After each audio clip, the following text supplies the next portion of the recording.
आपको लगता है कि आपके हालात कमजोर हैं, आपका वक्त सही नहीं चल रहा है, तो ये वीडियो पूरा देखिएगा, आपकी जिंदगी बदल जाएगी, आपकी सोच बदल जाएगी। आज मैं बात करने जा रहा हूं उस महिला की जिनके 2 बच्चे और 1 बच्ची थी, लेकिन दोनों बच्चे जवानी में ही जिंदगी छोड़ के चले गए, जिनके पति की भी मौत हो गई, जो अंदर से टूट चुकी थी लेकिन आत्मविश्वास नहीं खोने दिया, जिन्होंने मेडिटेशन का सहारा लिया और लाइफ में इतना कमाल का बाउंस बैक किया कि वो भारत की प्रथम नागरिक चुनी जा चुकी है, वो भारत के सर्वोच्च पद पर अब आसीन हो चुकी है। नमस्ते दोस्तों, आपका स्वागत है। आप देखना शुरू कर चुके हैं लर्निंग सीरीज सीखोगे नहीं तो जीतोगे कैसे। मेरा नाम है आरजे कार्तिक और आज हम बात कर रहे हैं भारत की पहली आदिवासी महिला राष्ट्रपति श्रीमती द्रौपदी मुर्मू जी, जो आजाद भारत में पैदा होने वाली भी पहली राष्ट्रपति बन चुकी है। सबसे पहले उन्हें बहुत सारी शुभकामनाएं। उनकी जिंदगी से, उनकी जीवन कथा से सीखने के लिए काफी कुछ है। जो झारखंड की राज्यपाल चुनी गई थी और राष्ट्रपति भवन में उस वक्त के राष्ट्रपति रामनाथ कोविंद साहब से मिलने पहुंची थी, तो शायद उन्हें अंदाजा नहीं होगा कि वही भारत की अगली राष्ट्रपति चुनी जाएंगी। आइए बात करते हैं 5 लर्निंग्स फ्रॉम श्रीमती द्रौपदी मुर्मू। सीखने वाली सबसे पहली बात है, हालातों के सामने कभी कमजोर ना बने, बल्कि उन हालातों को कारण बनाएं, ताकत बनाएं, ताकि आप जिंदगी में अच्छा रास्ता देख पाएं, अच्छे रास्ते पर चल पाएं। श्रीमती द्रौपदी मुर्मू जी, जिनका जन्म 20 जून 1958 को ओडिशा के पिछड़े जिले मयूरभंज के एक गरीब आदिवासी परिवार में हुआ। उनके पैदा होते ही समस्याएं उनके स्वागत के लिए तैयार खड़ी थी। परिवार गरीबी में जी रहा था, बहुत कम संसाधनों के बीच में जिंदगी बिता रहा था। उनके फादर का नाम बिरंची नारायण टूडू था, जो कि किसानी करते थे। अभाव में, गरीबी में इन्होंने बचपन अपना बिताया, लेकिन अपनी स्थिति को कभी भी अपनी मेहनत के आड़े नहीं आने दिया। द्रौपदी मुर्मू जी ने अपने जनपद में शुरुआती शिक्षा जो है वो प्राप्त की। उसके बाद में भुवनेश्वर के रामा देवी महिला महाविद्यालय से ग्रेजुएशन की। पढ़ाई पूरी करने के बाद अपनी बेटी को अच्छी शिक्षा देने के लिए ये टीचर बन गई और एक शिक्षक के तौर पर इन्होंने अपने करियर की शुरुआत की Shri Aurobindo integral education centre Rairangpur से। जीवन में चुनौतियां इतनी ही काफी नहीं थी, बहुत सारी आगे इंतजार कर रही थी। जैसा मैंने बताया कि उनकी जिंदगी में चुनौतियों का आना अभी बाकी था, समस्याएं खत्म नहीं हुई थी, सब कुछ ठीक सा चल रहा था। इस सब के बीच 2009 में अक्टूबर का महीना 27वीं तारीख सुबह के 7 बजे थे। ओडिशा की राजधानी भुवनेश्वर के पत्रपदा इलाके में अचानक से हलचल बढ़ गई। एक घर में 25 साल के लड़के की लाश मिली। अस्पताल घर वाले लेकर के गए इस उम्मीद में कि शायद कोई चमत्कार हो जाए, लेकिन डॉक्टर्स ने कहा जान जा चुकी है। ये लड़का कोई और नहीं, श्रीमती द्रौपदी मुर्मू जी के बेटे थे लक्ष्मण मुर्मू, जो शाम में दोस्तों के साथ गए थे। रात में ऑटो से घर आए, हालत ठीक नहीं थी, सो गए और सुबह तक उनकी जान चली गई। ये रहस्यमयी मौत जो है, इस पर से पर्दा उठ नहीं पाया। 2009 में ये हुआ। 2013 4 साल बाद उनके दूसरे बेटे की रोड एक्सीडेंट में जान चली गई। अपने दोनों जवान बेटों की मौत से द्रौपदी मुर्मू जी उबर भी नहीं पाई थी कि उनके पति की भी जान चली गई। द्रौपदी मुर्मू जी के पति 2014 में ये दुनिया छोड़कर चले गए, श्याम चरण मुर्मू जी। कहा जाता है उनको दिल का दौरा पड़ा था, उन्हें भी अस्पताल ले जाया गया, तब तक उनकी जान जा चुकी थी। श्याम चरण जी बैंक में जॉब करते थे।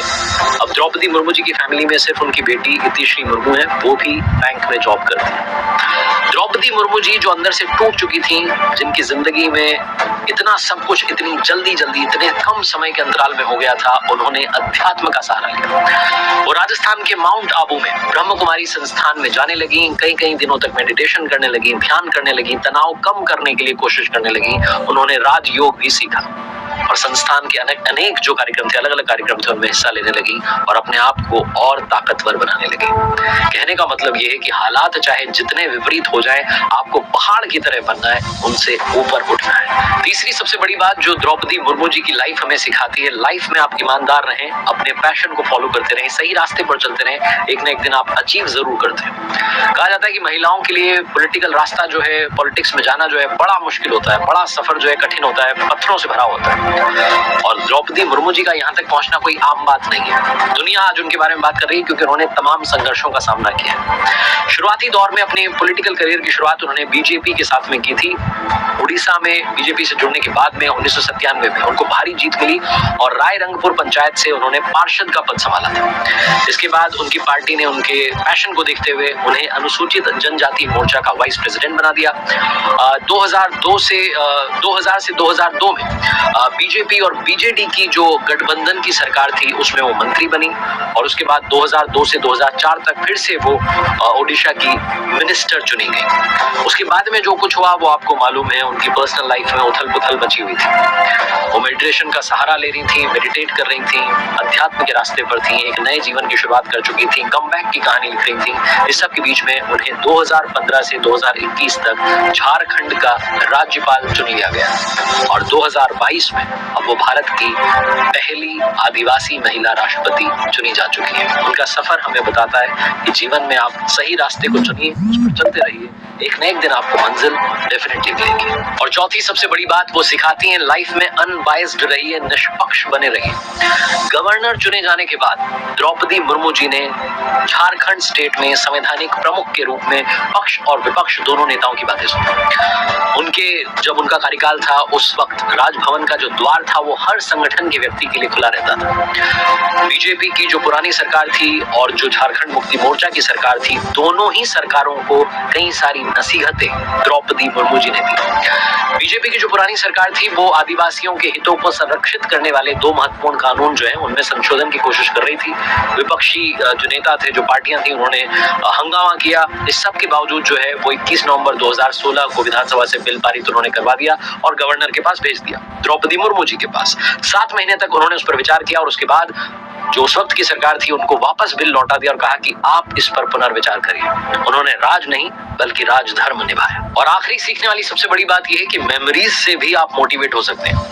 आपकी जिंदगी की जो मेमोरीज है उनसे भी आप इंस्पायर हो सकते हैं, कुछ अच्छा कर सकते हैं। श्यामचरण मुर्मू जी से इनकी कॉलेज में मुलाकात होती है, दोस्ती होती है, दोस्ती प्यार में बदल जाती है। मान मनोहार के बाद 1980 में इनकी शादी हो जाती है और जैसा मैंने बताया कि दोनों जवान बेटों को इन्होंने खो दिया, अपने पति को भी खो दिया।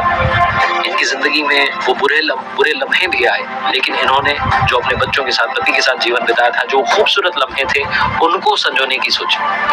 द्रौपदी मुर्मू जी जिनका ससुराल पहाड़पुर गांव में है, यहाँ इन्होंने अपने घर को स्कूल में बदल दिया और उसका नाम रखा है श्याम लक्ष्मण शिपुन उच्चतर प्राथमिक विद्यालय। द्रौपदी जी ने अगस्त 2016 में अपने घर को स्कूल में बदल दिया था और हर साल अपने बेटों और अपने पति की पुण्यतिथि पर यहाँ जरूर जाती हैं। अपनी उस याद से भी जिंदगी में मोटिवेट होती आई हैं और आगे बढ़ती जा रही हैं, लोगों को इंस्पायर करती जा रही हैं। और जाते जाते एक बार किसी ने एक विद्वान से पूछा कि समाज को आगे बढ़ाने के लिए क्या करना चाहिए। उस विद्वान व्यक्ति ने कहा कि एक दूसरे की टांग खींचने की बजाय एक दूसरे का हाथ खींचना चाहिए, मिलकर के आगे बढ़ना चाहिए। द्रौपदी मुर्मू जी की कहानी भी आज यही सिखाती है। एक बार फिर से उन्हें भारत की राष्ट्रपति चुने जाने पर बहुत सारी शुभकामनाएं। उम्मीद है कि आपके राष्ट्रपति के कार्यकाल में भारत और प्रगति करेगा, निरंतर प्रगति के रास्ते पर चलता रहेगा। आखिरी में वही बात जो आपसे कहता हूँ, कर दिखाओ कुछ ऐसा कि दुनिया करना चाहे आपके जैसा।